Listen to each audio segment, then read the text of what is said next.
What day is it, Josh? Friday. Friday. What kind of Friday? Evidently screwing people up with Nerf guns. Nerf Gun Friday. Hey, Andy's pulling the drum. Okay, we gotta hurry up. Andy's coming. We have to for sure get Andy. Look at him. He's got his truck so lifted, his ass end isn't even dragging. I'm so proud of him. Instagram's gonna be so sad. Better practice. What is that? You already missed him. That was so good. I was just impressed that you came in without your ass dragging. Like that. Yeah, Instagram's gonna be sad though. Shoot. All the Still boys. raised up too. All the boys. I can't believe it. Netherlands. It's taking him 3 days. Everybody will be here by the time he gets them loaded. So you should maybe practice because the one that double shot looked pretty disappointing. That's pretty disappointing. I'm telling you, they're like super hit or miss. What? How are you gonna hit anybody with that? I don't know. We'll make them sleep. Tell me when. This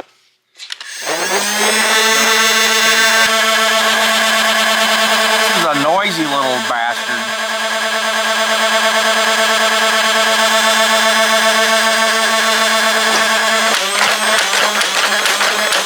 Hi.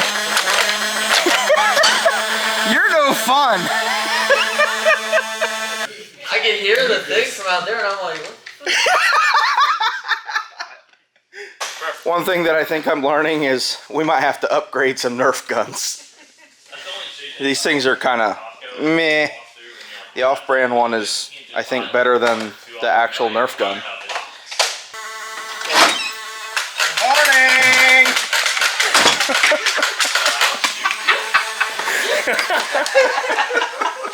Single shot. He's coming. He's right there. He's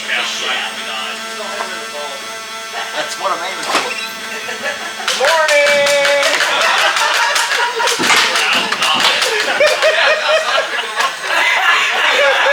Oh, there's darts outside? I'm a dad. They're all over the place and you just pick I them didn't even up know they're outside. Good morning! So we are pretty much in the final stages of finishing Bubby Payne's truck up actually. So we put an AEM logger on it.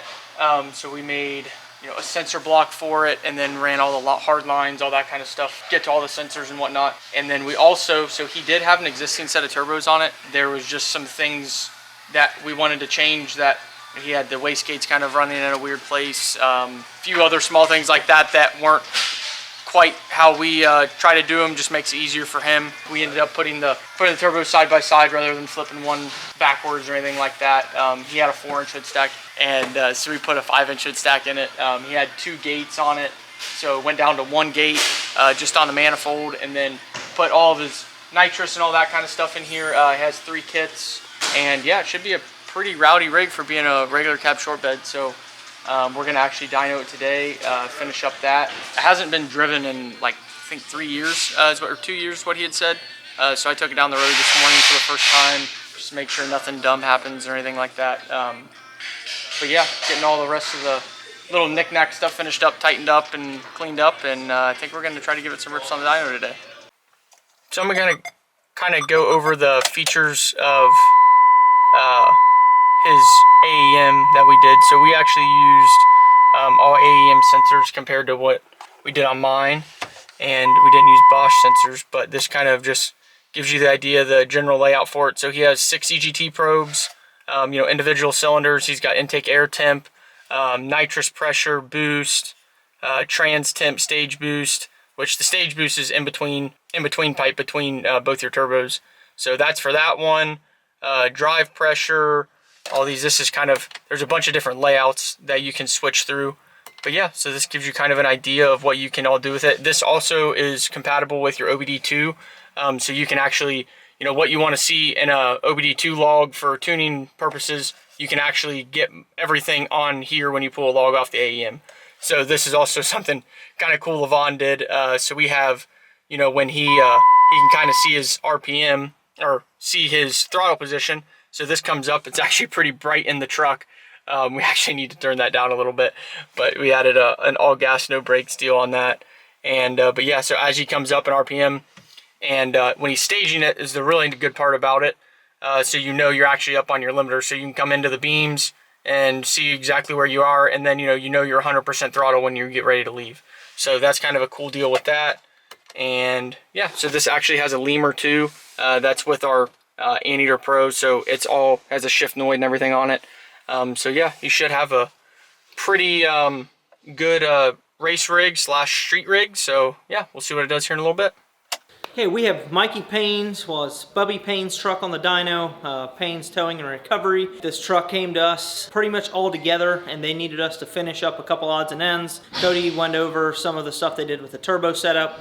We just got her to fix some of that because the wastegate was coming out against the passenger side tire. We were a little bit worried about throwing flames against the tire. Also wanted to get rid of the 4-inch hood stack, so that's why we reconfigured the twin setup. We also got the AEM data logger setup on it. That's very important on a high horsepower build like this to protect your investment. You can see what your data is doing. You can see what EGTs are on each individual cylinder. We can see overall boost. We can see drive pressure. We can see between stage boost. We can see pre-intercooler temperature, post-intercooler temperature. It tells us a lot of things when we're running the turbos outside of their map. Our intake air temps get really high, then your air density changes. You don't like good horsepower, but without that data, you're kind of guessing. So this is why we put an AEM data logger system on this. Josh had probably 30 hours in wiring on this thing, running all the wiring, making it all nice and loomed, tucked it up nice underneath the wiper cowl so it doesn't look all messy with wiring. So to do a good job, it is time consuming, but it is a really nice setup. So now we got a nice digital screen. We can get everything there in front of the cluster. We'll show you guys when we run it through the dyno. But we're excited to get this thing, run it through its paces, and get this thing ready for King of the Street Challenge with the 500% over extra G injectors, 2 12mm pumps, an enforcer motor. It really has everything set up there to make a really good horsepower number. Like I said, 2 Garrett turbochargers, like a 76 on the manifold and a 106 on the atmosphere. Got plenty of air to thump into it, and then we got 3 kits of nitrous that, if that's not enough, we'll add more to it. But for today, I don't think we're going to play with nitrous. We're just going to focus on getting the tune dialed in, getting rid of all the fuel surges, making sure it hits all its set points, make sure it makes a good number on fuel, and then when he goes to the King of the Street Challenge, he can choose how much nitrous he wants to add based on how much he thinks he needs. So we're going to run this thing on the dyno and see what it does. Okay, this is the AEM logger that we just installed, and we also have removable steering wheels, you can see. And then this has a full manual bow body with what we call the lemur, which is an Anteater Pro that is a custom build. This can be custom ordered, but it will actually trigger the shift noid for a full manual bow body. So basically I can put this thing in first gear and accelerate, and when it hits its shift point, it will shift automatically hands-free. And it's a pretty nice system for guys who want to be able to be consistent with a full manual bow body. And it shifts it all by itself. Here you can see how I have my screen laid out.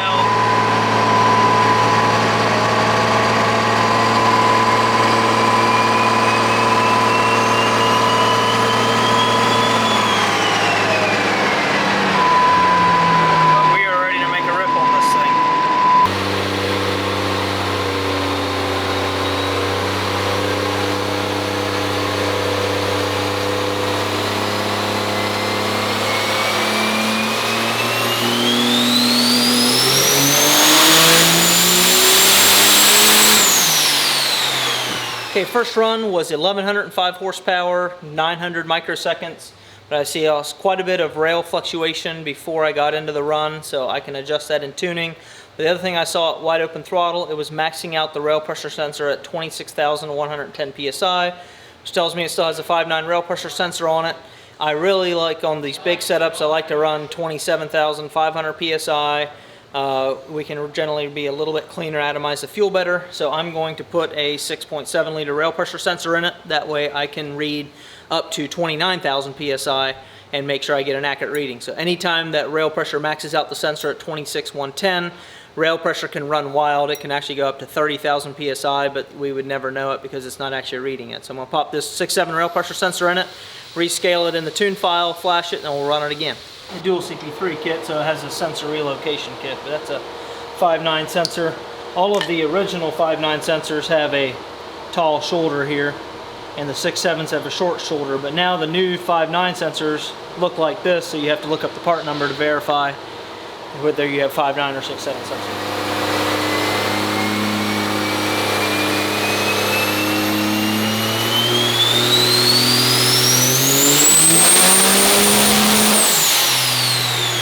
I did 1592 that last run, but boost was like 83 PSI, and it doesn't matter if we close off the wastegate, it doesn't seem to be making more boost.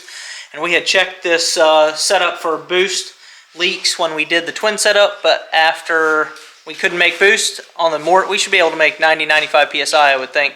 And it was only making between 65 and 80 PSI, depending on where we had the wastegate set. So we pressurized the intercooler system again for boost leaks, and I don't know if you can see down here.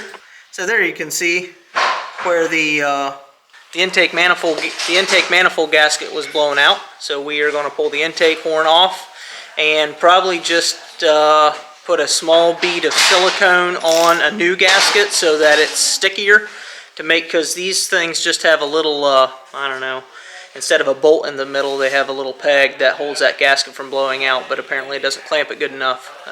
So we're going to fix that issue and rip on it again.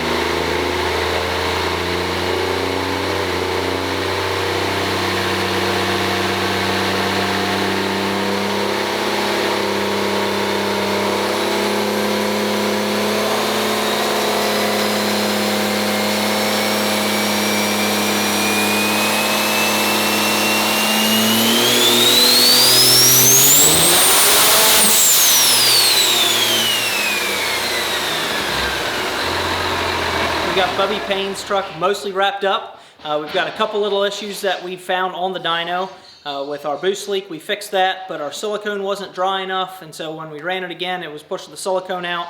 So we're going to pull that intake horn again, silicone that gasket, put it back on, and let it sit overnight before we make boost on it. But I want to kind of make sure that everything was right on the dyno before I get it off, because we got another dyno session tomorrow. But it did 1,774 horsepower, a little over 2,000 foot-pounds of torque. The truck is extremely rowdy. That was at 100 pounds of boost, 120 pounds of drive pressure. We've messed with the wastegate, and we can open the gates a little bit more and lower drive pressure, but then boost comes down and power comes down. So we've kind of found the balance of what makes the most horsepower. Overall, for fuel only, this setup is extremely rowdy. I think once we get all these boost leaks fixed, we should be able to get right around 1,800 horsepower on fuel. Maybe even a little bit more, but we're not going to be able to find out because he's going to go to pick this up tomorrow and head for King of the Streets next week and compete in drag racing, sled pulling, dirt drags. He's going to have a good time. I think he's got a well-built truck. The drivetrain and engine is very healthy, and we've got the data logger set up. Hopefully he will be able to enjoy this truck. We're going to get off the dyno and send him on his way.